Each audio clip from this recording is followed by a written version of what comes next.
이스라엘 자손이 다시 여호와의 목전에 악을 행하여 바알들과 아스타롯과 아람의 신들과 시돈의 신들과 모압의 신들과 암몬 자손의 신들과 블레셋 사람들의 신들을 섬기고 여호와를 버리고 그를 섬기지 아니하므로 여호와께서 이스라엘에게 진노하사 블레셋 사람들의 손과 암몬 자손의 손에 그들을 파심해 그 해에 그들이 요단강 저쪽 길르앗에 있는 아모리 족속의 땅에 있는 모든 이스라엘 자손을 쳤으며 18해 동안 억압하였더라.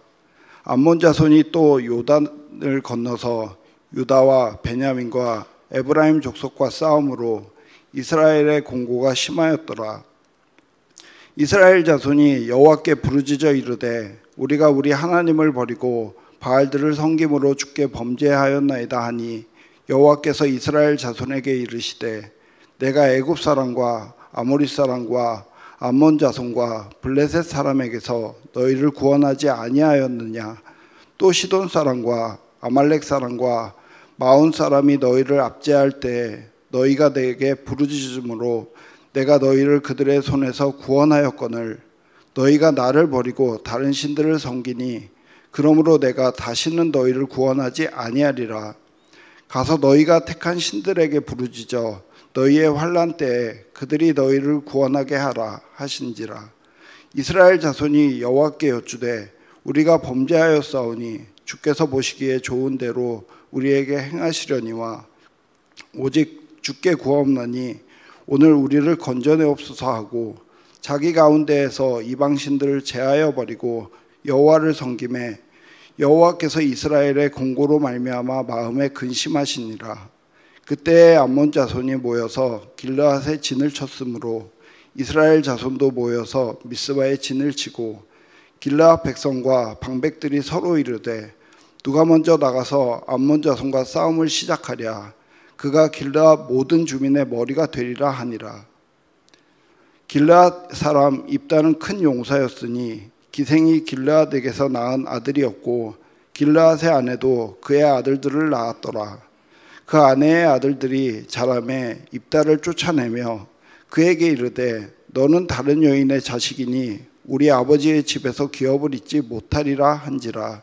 이에 입다가 그의 형제들을 피하여 돕 땅에 거주하매 잡류가 그에게로 모여와서 그와 함께 출입하였더라. 아멘. 아멘. 주님, 우리가 사방으로 우겨쌈을 당하여도 쌓이지 않으며 답답한 일을 당하여도 낙심하지 않게 하여 주옵소서. 예수님의 이름으로 기도드립니다. 아멘. 우리가 사사기 10장을 읽으면서 정말 범죄하는 이스라엘 백성, 또 그 이스라엘 백성에게 진노하시는 하나님의 모습이 이해하는 데 참 큰 어려움을 우리가 겪게 됩니다. 이스라엘 백성이 이제는 좀 정신 차리고 하나님의 뜻대로 행할 것 같지만 여전히 그들은 어둠의 굴레 속에서 헤어나고 있지 못하고 있습니다. 제가 밤에 너무 힘들어서 이제 과자를 먹는다고 하니까 어떤 분이 저에게 과자를 보내주셨어요. 그래서 거기에 목사님 힘내세요. 이 과자만 드시고 그만 드세요. 이렇게 저희 과자를 보내주셨는데 제가 그게 참 하나님의 음성처럼 들렸어요. 가을이라서 그런지 이제 눈물이 많이 났는데 나는 너의 한계를 잘 안다. 내가 너를 잘 알고 내가 너의 힘듦을 안다. 저는 그렇게 그 글이 읽히더라고요. 우리가 우리의 어둠의 굴레가 있잖아요. 그죠? 그만둬야 되는. 이제는 벗어나서 기도하고 또 말씀 보고 일어나야 되겠다라고는 생각은 하는데 그게 안 되죠. 또 그 어둠의 굴레 속에 들어가서 헤매고 있는 우리 자신을 보게 됩니다. 그런데 오늘 저는 사사기 10장을 보면서 하나님이 우리를 어떻게 보실까? 하나님이 우리를 너 왜 그러니? 왜 여전히 거기서 그러고 있니? 이렇게 말씀하시기보다는 내가 너의 고통을 알고 내가 너의 한계를 안다. 그렇게 말씀하시는 것처럼 저에게 들렸습니다. 사사기를 보면 이제 계속해서 그 전형이 나옵니다. 반복해서 그들이 어둠의 굴레 속에서 헤어나오지 못하고 있는 모습을 이제 보게 되는데, 오늘 사사기 10장은 입다라고 하는 사람의 서론격인데, 입다라고 하는 사람이 이스라엘을 구할 때 이스라엘의 상태가 어떠했는지를 우리에게 보여주죠. 그런데 그 상태는 매우 심각했습니다.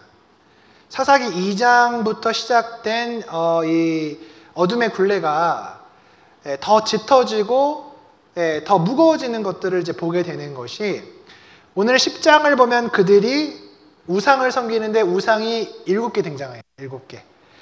7이라고 하는 숫자는 의미심장하죠. 그죠? 완전수인데 많은 신들을 그들이 이제 섬기고, 처음에는 바알과 아세라만 섬겼습니다. 바알과 아세라, 아스타롯, 이렇게 가나안의 토착신들을 섬겼는데, 오늘 10장에 보면 이 사람들이 그 이스라엘을 둘러싸고 있는 이방 민족의 신들을 섬기기 시작합니다.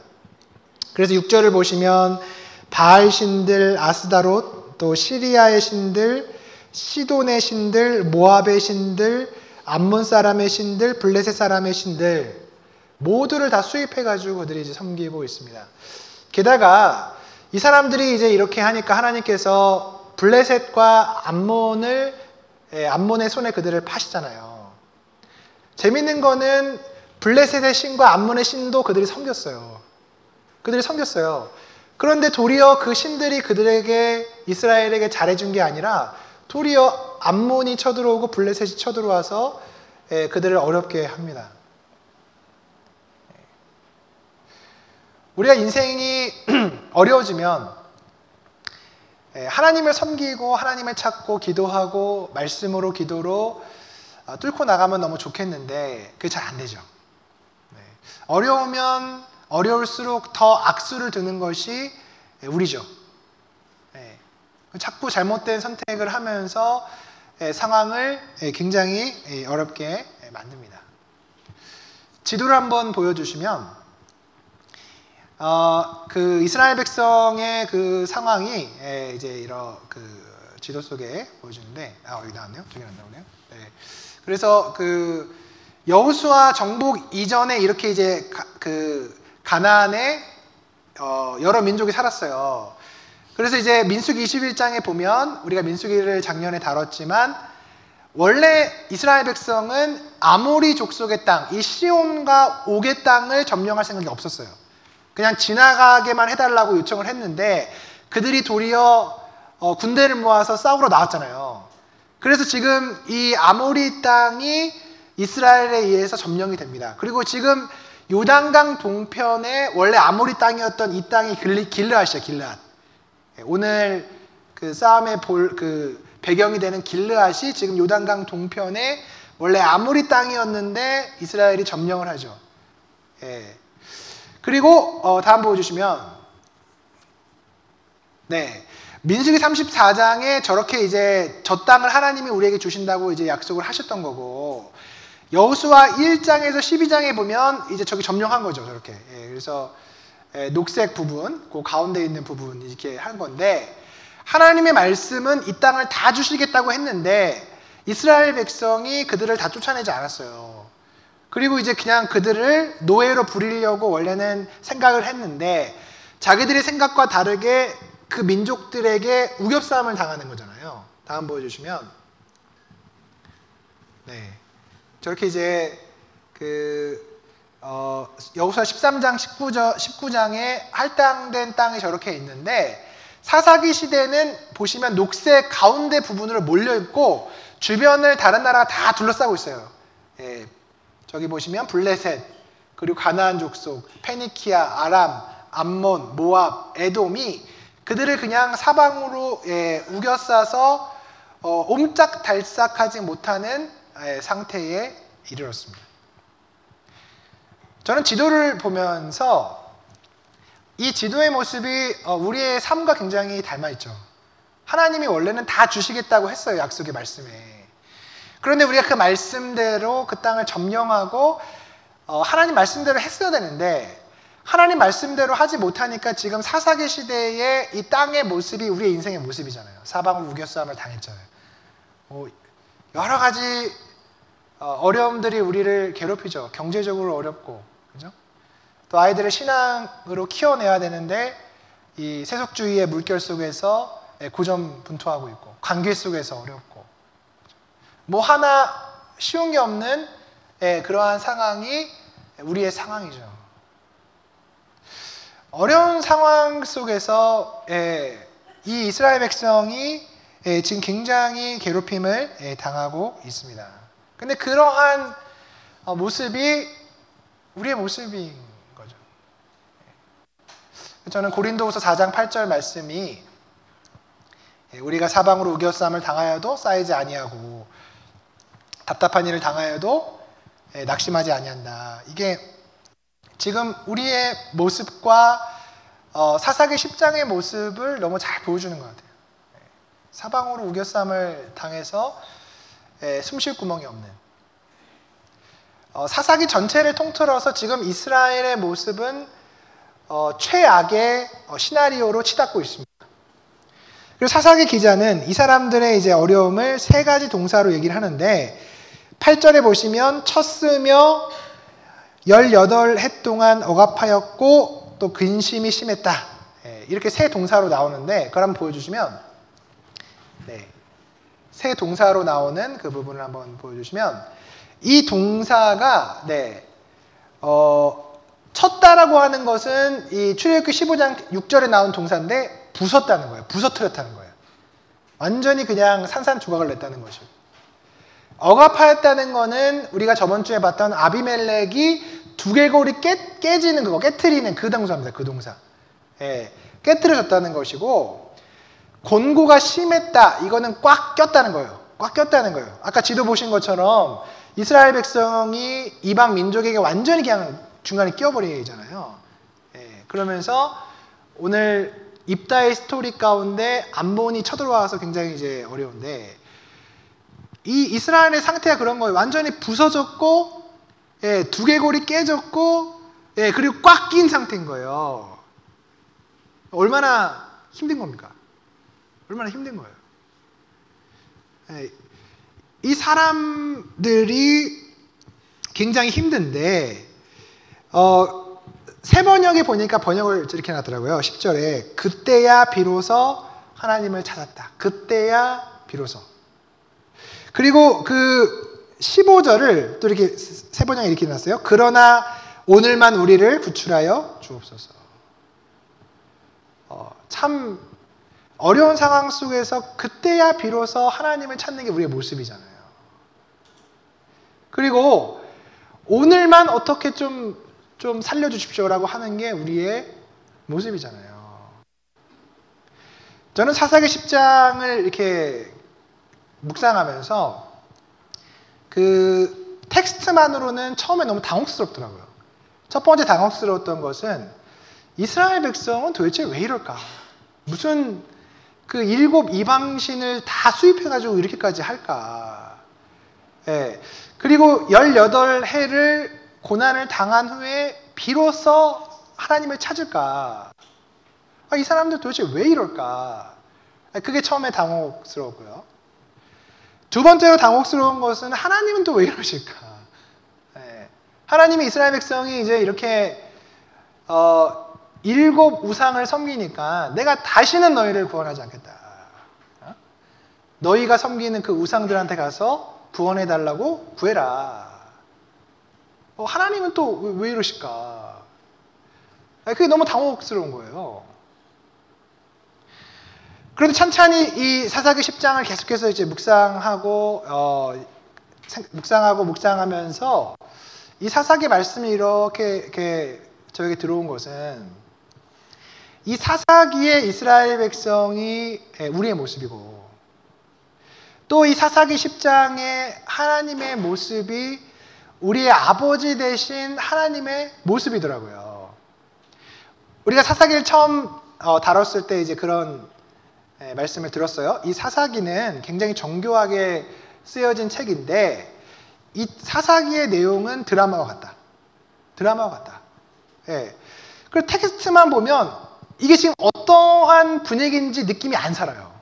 그냥 이성적으로만 보여요. 왜 그러지? 이스라엘 백성 왜 이러지?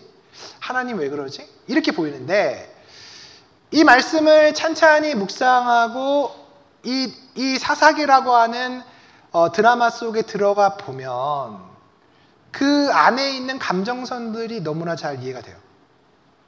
예.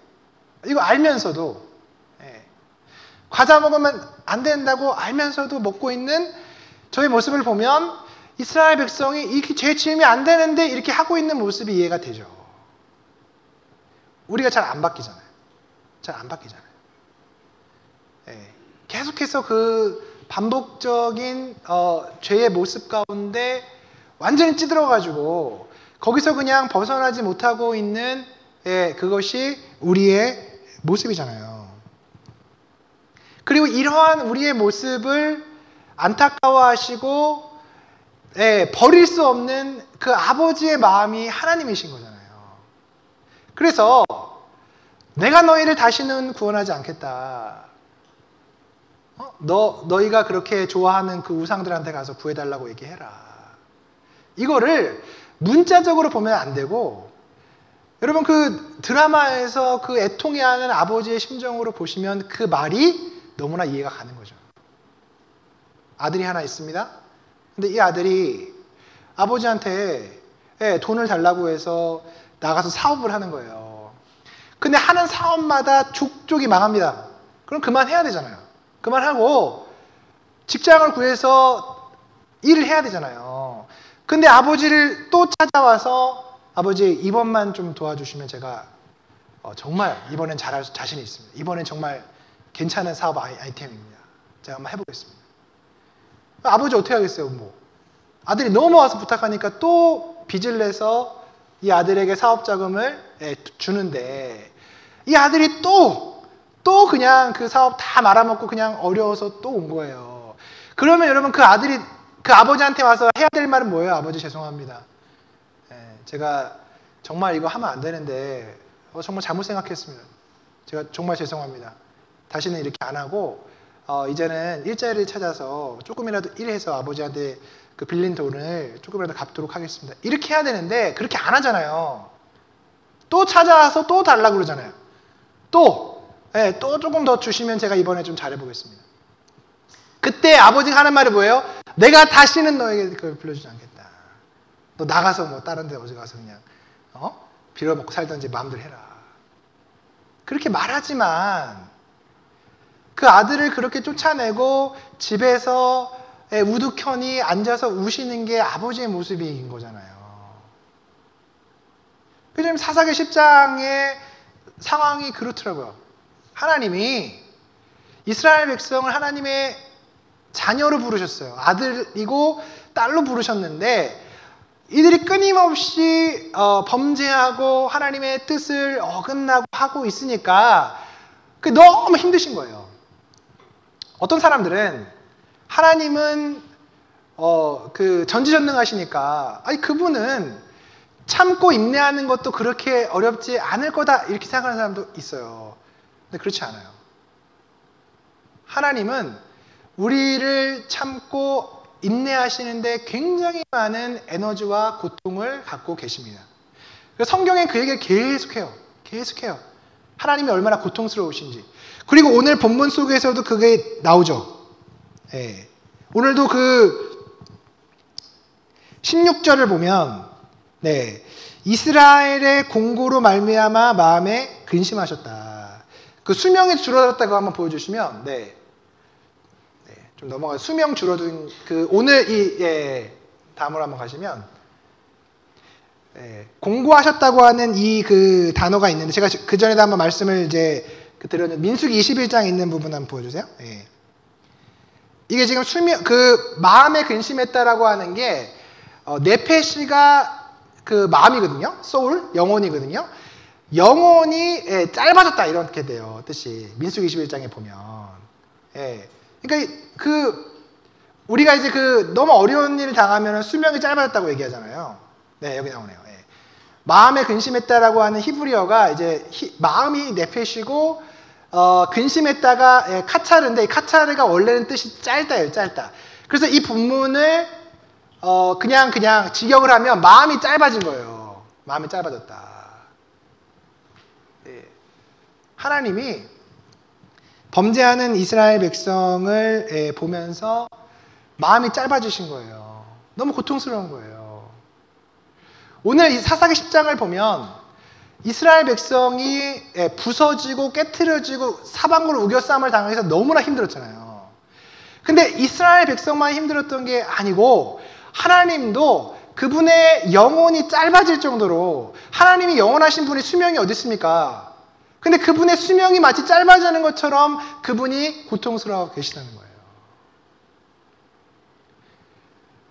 우리가 인생을 살 때 우리가 고통을 당하고 고난을 당하고 어려움을 당하죠. 그러면서 우리가 하나님을 비난하는 게 뭡니까? 하나님 어디 계십니까? 도대체 나 이렇게 힘든데.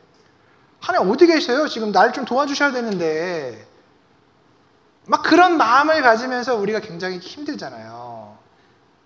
근데 성경을 찬찬히 보면 예레미야를 보고 이사야를 보고 하나님이 범죄하고 하나님 말씀대로 행하지 않는 이스라엘 백성을 향해서 하시는 그 독백들을 들어보면 하나님이 너무 힘드시더라고요. 우리가 고통스럽게 그렇게 있는 것을 너무나 그분도 함께 고통스럽게 힘들어 하시더라고요.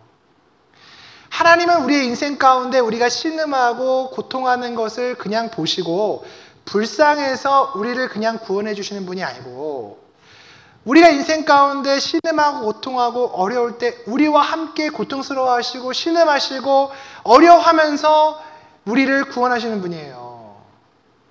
그게 하나님이시더라고요. 그러니까 성경에 보면 뜻을 돌이켰다 이게 많이 나와요. 뜻을 돌이켰다. 하나님은 사람이 아니시고, 그죠? 민수기에 보면 하나님의 인생이 아니시니 거짓말하지 않고 시건하지 않으신다. 하나님의 인생이 아니신데 성경에 보면 뜻을 돌이켰다가 되게 많이 나요. 그죠? 출애굽기 32장, 사사기 2장, 요나서 3장, 뜻을 계속 돌이키시는 거예요. 근데 이거는 하나님의 자녀들이, 하나님의 백성들이 고통 가운데 신음할 때 그 백성들과 함께 고통하면서 하나님의 뜻을 돌이키는 거예요. 왜 그렇게 하겠습니까? 자녀니까요. 자녀니까요. 우리도 자녀를 키워보면 너무 밉죠? 밉죠? 예. 진짜 쫓겨내고 싶지만, 그죠? 그렇게 어떻게 안 되잖아요, 아이가. 어떻게 합니까? 내 자녀인데. 내가 다시는 너를 도와주지 않겠다. 내가 다시는 너를 구원하지 않겠다. 너 밖에 나가서 저기 아저씨나 저기 아줌마한테 엄마라고 하고 아빠라고 하고 저기 따라가서 너 살아. 이렇게 하죠. 너무 화가 나면. 요즘에는 또 이렇게 또 말하면 안 된다고 하니까, 그죠? 그래서 속으로 요즘에 애들한테 저는 반대합니다. 말할 건 말해야 된다. 제가 성경 보면서 그런 생각이 들어요. 하나님도 그 말씀 하시는 거예요. 내가 다시는 너희를 구원하지 않겠다. 요즘에 오 박사님이 계속 아이들한테, 그죠? 예, 상처받는 말 하면 안 되고 이렇게 해줘야 된다. 그래서 그런 말도 하지 마라. 예, 그게 나쁘다는 생각이 들지는 않는데, 성경을 보니까 우리의 아버지 되신 하나님도 그 말씀을 계속 하시더라고요. 나 너무 힘들다. 다시는 구원하지 않겠다. 너랑 같이 너 다시는 내 만나나 봐라. 이 말씀을 계속 하시더라고요. 근데 중요한 건 뭡니까? 그런 말을 하지만 그분은 뜻을 돌이키잖아요. 우리가 범죄하고 우리가 힘들 때 그런 상황들이 하나님도 너무 힘들고, 그래서 그분의 감정들을 표출하시지만 그 말씀하시는 대로 정말 우리를 버리고 정말 우리를 구원하지 않으시고 그렇게 하시는 게 아니고, 말씀은 그렇게 하셔도 다시 돌아오셔서 그 뜻을 돌이키셔서 우리를 끌어안으시는 거잖아요. 사사기를 보면 이 사사기는 가족 얘기더라고요. 가족 얘기. 예. 인생, 사람들의 어그러진 가정. 그죠? 오늘 제가 입다가 이제 오늘 등장하는 서론격으로 이 10장이 나오는데, 입다가 굉장히 불우한 환경이잖아요. 예. 이 사람이 기생의 아들이었어요. 그 창녀의 아들이었어요. 그래서 그 가족 구성원들한테 왕따를 당하고 쫓겨났잖아요. 얼마나 힘들었겠어요, 이 사람이. 돕당에 가서 이제 거기서 자기랑 비슷한 사람들하고 근근히 이제 살고 있는, 그게 이제 11장에 등장을 하잖아요. 사사기의 가족은 다 깨진 가정이에요. 그래서 입다를 보면 사사기 그 저자인 사무엘이 입다 안에 기드온과 아비멜렉을 굉장히 믹스해놨어요. 굉장히. 제가 이제 핸드아웃에 써놨는데, 입다 얘기를 보다 보면 기드온이 보이고 아비멜렉이 보여요. 아비멜렉이 그 첩의 아들이었잖아요. 그죠? 입다는 창녀의 아들이에요. 그죠? 기드온을 하나님이 찾아갔을 때 기드온에게 뭐라고 큰 용사라고 말씀하시죠. 그죠? 근데 오늘 입다가 또 큰 용사예요. 비슷한 게 되게 많아요. 기드온이 전쟁 이후에 에브라임 족속을 만나서 일을 처리하잖아요. 입다도 에브라임 족속을 만나서 처리해요. 제가 이제 여러 가지 써놨는데, 입다의 그 어그러진 가족사 내용 속에서 그 사람들이 쭉 나옵니다. 예. 그러니까 아비멜렉도 왜 그랬겠어요? 아비멜렉도 저는 이제 그 사사기를 보면서 기드온이 좀 아비멜렉을 좀 이렇게 도닥이고, 그죠? 예. 얘가 지금 그 70명의 형제들하고 이렇게 해가지고 이제 어머니가 다르니까 얼마나 사이가 안 좋겠어요. 그러면 좀 그런 걸 자기가 좀 조율하고 이렇게 해야 되는데 그게 없어요. 오늘 본문을 봐도 입다의 아버지 길르앗이 뭐 하는 사람인지 이 사람이 안 등장해요. 자기가 그렇게 낳잖아요. 그죠? 자기가 아이를 낳잖아요. 그럼 책임을 져야 될 거 아니에요. 이 아이가 지금 기생의 아들이고, 그러면 본초의 아들과 갈등이 있을 거 아닙니까? 그러면 어떻게 하기는 참 힘들겠지만 어떻게든 좀 그 갈등 가운데 개입해서 좀 중재도 하고 아들 어떻게 좀 하고 이렇게 해야 되잖아요. 없어요. 네. 인간 아버지는 사사기 속에서 그렇게 유의미하게 등장하지를 않아요.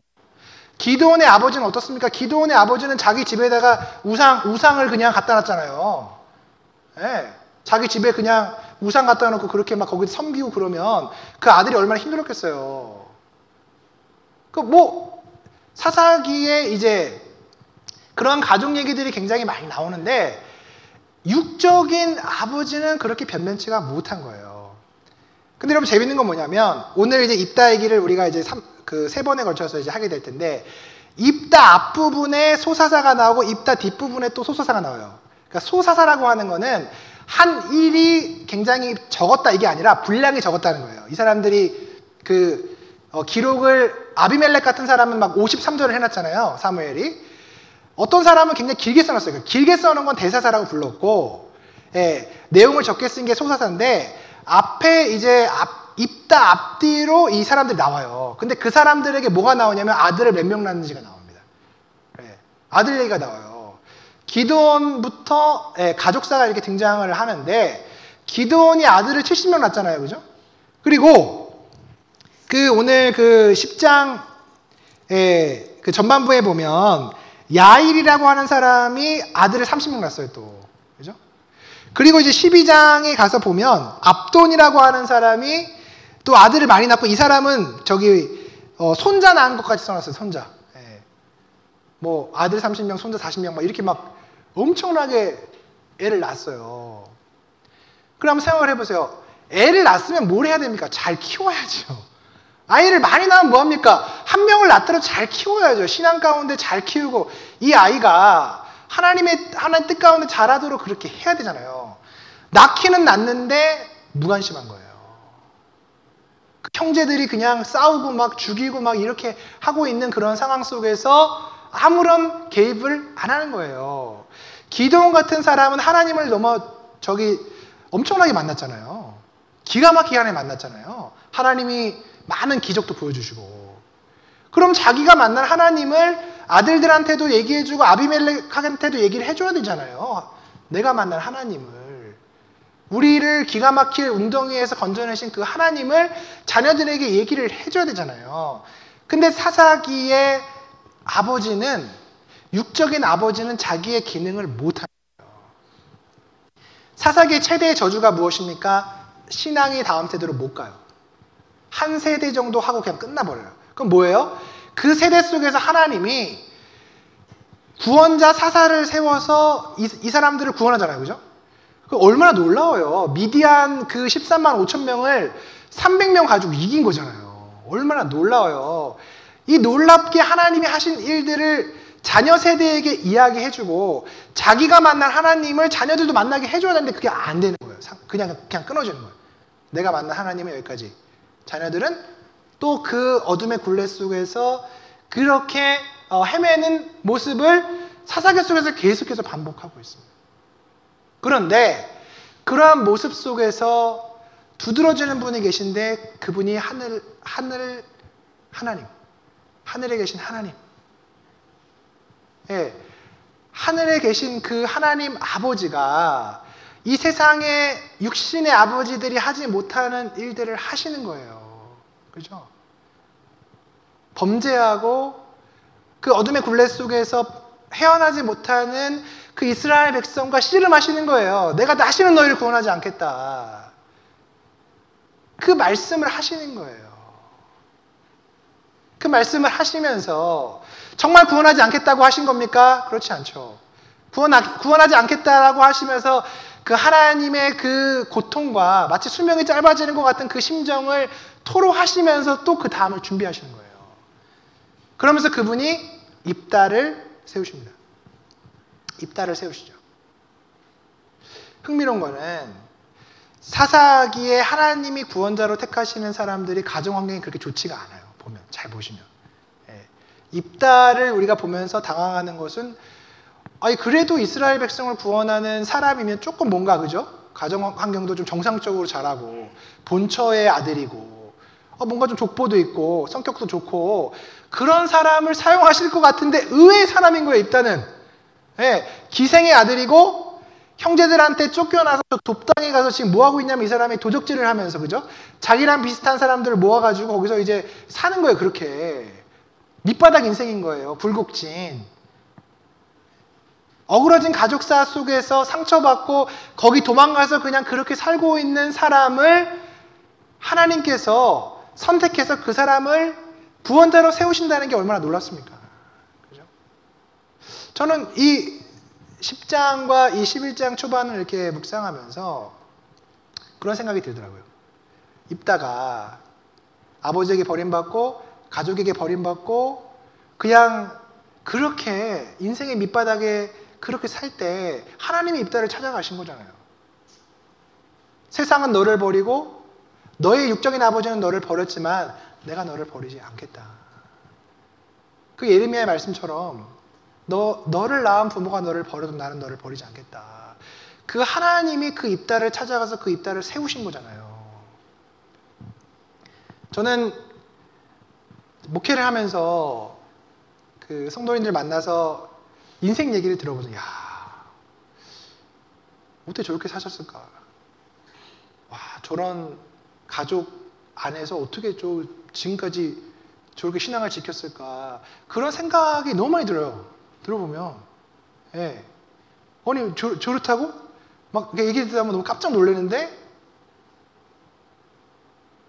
참 그런 가족에게 외면당하고 어려운 가운데 있는 그러한 모습 속에서 하나님이 그분을 하나님이 아버지 되셔서 키워내셨더라고요. 그런 모습들을 보면서 되게 깜짝 놀래요. 여러분 정말 말씀처럼 너희 부모는 너를 버릴지라도 나는 너를 버리지 않겠다. 하나님은 우리의 굴곡지고 결핍되고 부족한 그러한 모습들을 그냥 내버려 두시지 않고 그냥 우리를 그냥 그 상태로 그냥 두시는 게 아니라 그런 모습을 하나님이 채우시는 거예요.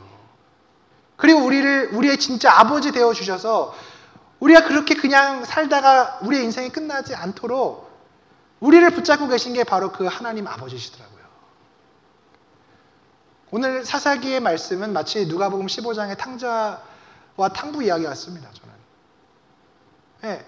끊임없이 범죄하고 있는 이 이스라엘 백성을 끝까지 붙드시고 끝까지 그들을 아버지로서의 역할을 감내하시는 그 하나님의 모습이 너무나 감동적이에요. 제가 지난 목요일에 어떤 영상을 보는데 거기에 이제 어떤 아버지가 등장을 해요. 근데 제가 일부 때는 이 말씀 못 드렸는데 이철 집사님을 닮았어요. 그 아버지가. 그래서 제 감정이입이 너무 됐는데 그 아버지가 아들이 둘이에요. 아들이 둘인데 하나는 초등학생 같고 하나는 중1 뭐 정도 된 것 같아요. 아들이 둘이에요. 근데 이 아버지가 택시기사예요. 네. 근데 이 아버지의 형님이 중국으로 이제 일을 가면서 짐을 다 빼는데 골프채를 둘 데가 없어서 이 집에 갖다 놓은 거예요. 근데 그 어린 아들 둘이서 그 골프채를 가지고 놀이터에 가가지고 놀이터에 이제 둥그런 통을 땅을 파가지고 묻어가지고 홀을 만들어서 걔네들이 거기서 그 골프채 가지고 골프를 친 거예요. 그렇게 이제 골프를 시작했는데 너무 골프가 재밌는 거야, 이 아이들이. 아빠 나랑 골프 선수가 되고 싶어. 나랑 골프 선수 될 거야. 근데 여러분 골프 선수 키우는데 저도 그 처음 알았는데 그 아버지 그런 거예요. 정상적으로 코칭을 받고 이렇게 하면 1억이 된다는 거예요. 어떻게 그걸 하겠어요, 아이들이. 네. 그래서 그 아버지가 그 아들들한테 그렇게 얘기하는 거예요. 우리 포기하자. 야, 인마, 이거 우리 옷 아니야. 근데 제가 너무 그게 되게 짠한 거예요.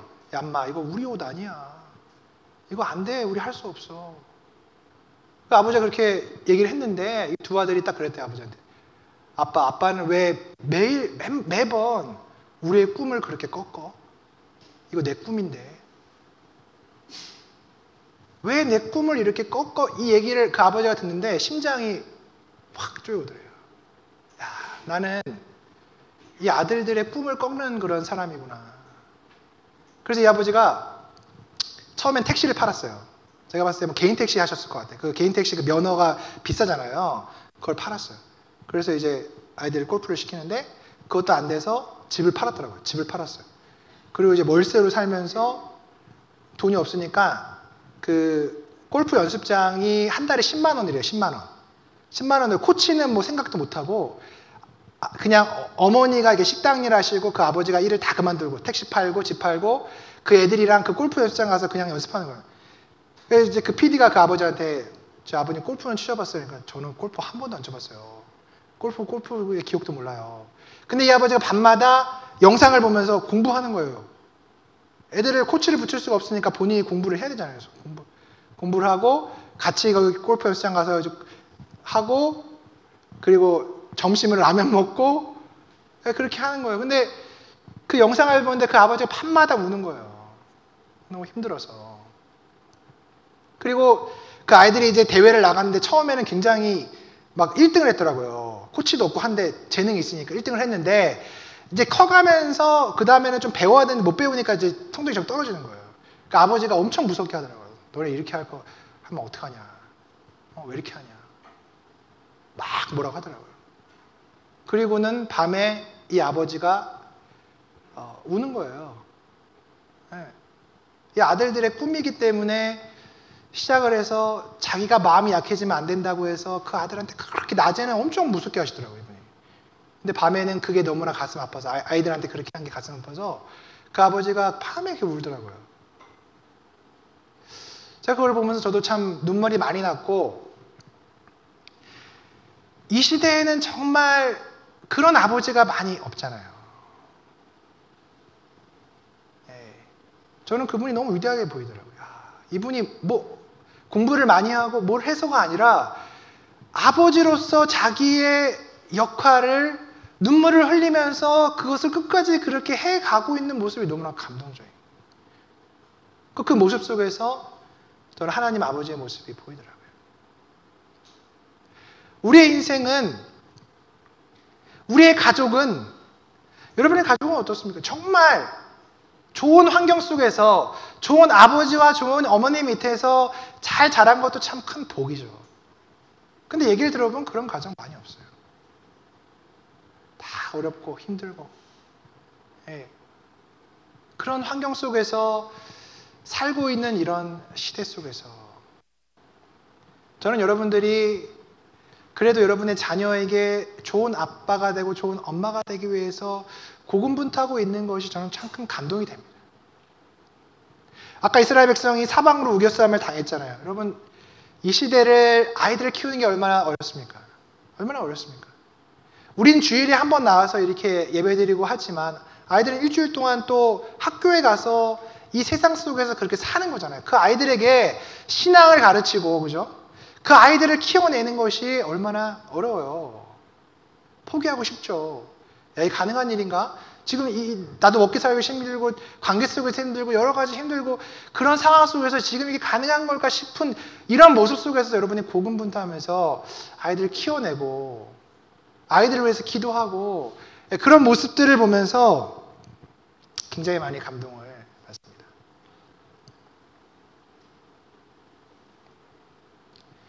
우리가 사사기의 시대를 살고 있죠. 우리의 모습이 이스라엘 백성의 모습이죠. 그리고 우리가 그렇게 신음하고 고통할 때 하나님이 우리를 버리신 게 아니고 그분도 신음하고 고통하시면서 우리와 함께 눈물 흘리시면서 우리의 진짜 아버지가 되시기 위해서 때로는 우리에게 징계도 주시지만 그것은 징계를 주기 위해 우리의 징계를 주는 게 아니라 진짜 우리의 아버지가 되시기 위해서 그렇게 하시는 거잖아요. 우리가 하나님의 나라의 그 유업들을 차지하게 하시기 위해서 그렇게 하시는 거잖아요. 그런데 우리는 끊임없이 불평하죠. 왜 나를 이렇게 힘들게 하십니까? 왜 나를 징계하십니까? 제가 만약에 하나님 아버지라면 저는 그런 얘기 듣다가 그만할 것 같아요. 그래, 그러면 너가 좋은 대로 살아라. 더 이상 징계하지 않겠다. 너 마음대로 그냥 살아라. 근데 하나님은 그러시지 않잖아요. 그 싫은 소리를 다 듣고도 포기하지 않고 여전히 우리를 붙잡고 계시다는 게 뭡니까? 우리에게 고난도 주시고 고통도 또 주시면서 또 말씀으로 다시는 구원하지 않겠다라고도 말씀하시고 진노도 하시고 어려워하시면서도 우리를 포기하지 않고 갖고 가시는 것이 하나님 아버지시잖아요. 이 사사기에 하나님이 우리를 이끌어가고 있습니다. 이러한 상황 속에서 하나님이 입다를 사용하시죠. 그리고 10장 뒷부분에 보면 암몬 자손이 쳐들어와요. 암몬 자손이 쳐들어와가지고 길르앗에 진을 치고 이스라엘 백성도 대충 사람들을 모아서 미스바에 진을 치는데 너무나 황당한 것은 이스라엘 사람들이 진을 치고 하는 얘기가 뭐냐면 이 길르앗 장로가 뭐라고 해요? 누가 우리를 위해서 먼저 나가 싸우겠느냐고 물어보잖아요. 그런 군대가 어디 있어요? 전쟁을 하고 나갔으면 거기 리더가 있는 거잖아요. 전략이 있는 거죠. 전술이 있는 거잖아요. 우리가 전쟁을 해야 되는데 조직을 이렇게 짜서 전략은 이렇고 이렇게 전투를 하겠다고 해서 일사불란하게 움직이는 게 군대잖아요. 일단 모였는데 리더가 없는 거예요. 누가 앞에 나가서 싸워야 되는데 싸울 사람이 없는 거예요. 그래서 다음 주에 이제 그 길르앗 장로들이 이제 입다를 찾아가는 장면이 그래서 등장을 하는데 이게 얼마나 황당해요. 아니 전쟁을 나왔으면 그 누구라도 전쟁을 해본 그 누구라도 좀 나와서 그 군대를 조직하고 전략을 얘기하고 훈련을 시키고 우리가 그래도 이렇게 한번 싸워보자라고 해야 되는데 그게 없는 거예요. 일단 모였는데 누가 나가 싸울까요? 그리고 누군가 나가서 싸우면 우리가 그 사람을 길르앗의 머리로 삼겠다고 지금 하고 있는 그 얘기가 이게 우리의 모습인 거예요. 전략이 없잖아요. 인생에 어려움이 있는데 우리가 전략이 없잖아요. 어떻게 해야 되지? 뭘 해야 되지? 여러분 우리의 인생이 이스라엘 백성과 이 지금 모압과 싸우겠다고 나와서 서 있긴 서 있는데 어떻게 나가서 싸워야 될지를 알지 못하는 그런 모습 속에 있다는 거예요. 그런데 너무나 감사한 건 무엇입니까? 우리는 전략이 없는데 하나님은 전략이 있으세요. 내가 다시는 너희를 구원하지 않겠다라고 말씀하셨지만 그분은 뒤에 가서 우시면서 우리를 구원하실 그 전략을 세우고 계신 분이라는 거예요. 이게 여러분 얼마나 대조가 돼요. 그죠? 10장의 하나님의 모습과 11장부터 시작되는 이 입다를 사용하셔서 이스라엘 백성을 구원하시는 그 모습이 어떻게 보면 모순인 것 같지만 하나님은 그렇게 하시는 거예요. 범죄하는 이스라엘 백성에게 앞에서는 그렇게 말씀하시지만 계획을 세우시는 거예요. 입다라고 하는 사람을 세우셔서 이스라엘 백성을 구원하실 계획을 갖고 계신 거예요. 우리도 인생을 살다 보면 그렇죠. 하나님이 일하시는 방식이 기가 막히죠. 그렇죠? 생각도 하지 못한, 그죠? 생각도 하지 못한 방식으로 우리를 이끌어 가시죠. 다 나는 버려졌고, 나는 이따처럼 기댈 언덕도 없고, 가문도 별로고, 미움을 받아서 이렇게 그냥 밑바닥 인생을 살고 있는 내 인생은 다 끝났다. 이렇게 말할 때 하나님이 그 입다를 사용하시는 것처럼 우리를 일으켜 세우시잖아요. 야, 더 이상 소망이 없고, 더 이상 어떻게 해볼 도리가 없다고 생각할 때도 하나님은 일하고 계시고, 하나님은 우리를 향한 계획을 가지고 계시고, 하나님은 우리를 구원하시기 위해 사람을 보내신다는 사실입니다. 참 어려운 점은 이게 안 믿어지죠. 그죠? 안 믿어져요. 참 어려워요. 하나님은 그렇게 하시는데 안 믿어져요. 근데 안 믿어지는 그것도 저는 우리 인간의 한계라는 생각이 들어요. 그죠? 그 귀신 들린 아들을 예수님께 데려왔던 그 아버지, 그죠? 할 수 있거든. 뭐라도 해주십시오. 그러니까 예수님 뭐라 그래요? 할 수 있거든이 무슨 말이냐? 믿는 자에게 능치 못함이 없다. 그 아버지 뭐라고 말합니까? 나의 믿음 없음을 도와주소서. 여러분, 우리는 그런 존재인 거예요. 하나님을 그냥 믿을 수 있는 그것조차도 우리에겐 힘이 없죠. 근데 저는 귀신 들린 아들을 데려온 그 아버지가 너무나 정직하고 그 모습 속에서 우리가 배울 점이 있다고 생각이 들어요. 우리에게 없는 그 믿음조차도 주시는 분이 하나님 아버지시잖아요. 그죠? 하나님 지금 성경에 이렇게 써 있고 사방으로 우겨싸움을 당해 있는 이 상황 속에서도 아무런 빛이 없고 지금 뭔가 해보려고 하는데 어떻게 해야 될지도 모르겠고 이런 상황 속에서도 하나님은 계획을 갖고 계시고 하나님이 일하고 계시다는 것을 내가 믿을 수 있는 믿음을 허락하여 주옵소서. 우리가 그렇게 고백할 때 하나님이 우리에게 믿음을 주시고 당시에는 불평하고 불만하고 힘들고 어렵지만 지나 보니 야, 하나님이 하셨구나.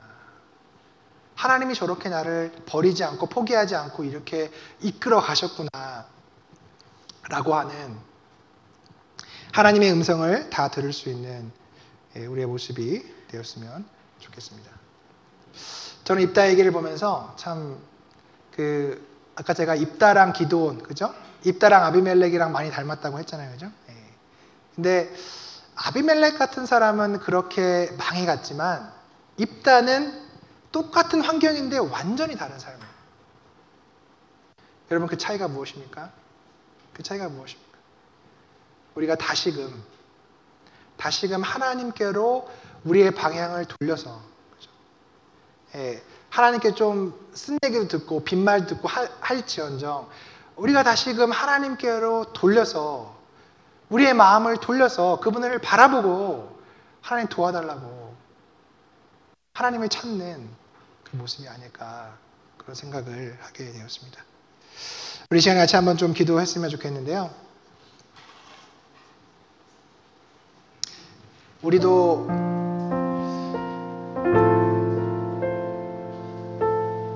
여러분 고통스럽죠. 우리가 오늘 하루를 또 사는 것도 고통스럽고 내일 다시 또 세상 속에 나가서 살아가는 것도 너무나 고통스럽죠. 그런데 하나님은 여러분의 고통을 모르지 않습니다. 다 아세요. 다 아세요. 아시는 것뿐만 아니라 여러분보다 더 아파하십니다. 여러분이 가족 가운데 그 쓴뿌리들로 힘들어하는 거 하나님 다 아시고 그분도 고통스러워하십니다. 우리 시간에 하나님, 내가 그 하나님을 좀 믿어드리기 원합니다. 나보다 더 나의 아픔을 아파하시고 또 하나님의 계획이 나의 인생 가운데 나에게 주시기 원하시는 그 유업의 땅에 있다는 그 계획을 내가 믿을 믿음조차 없는데 주님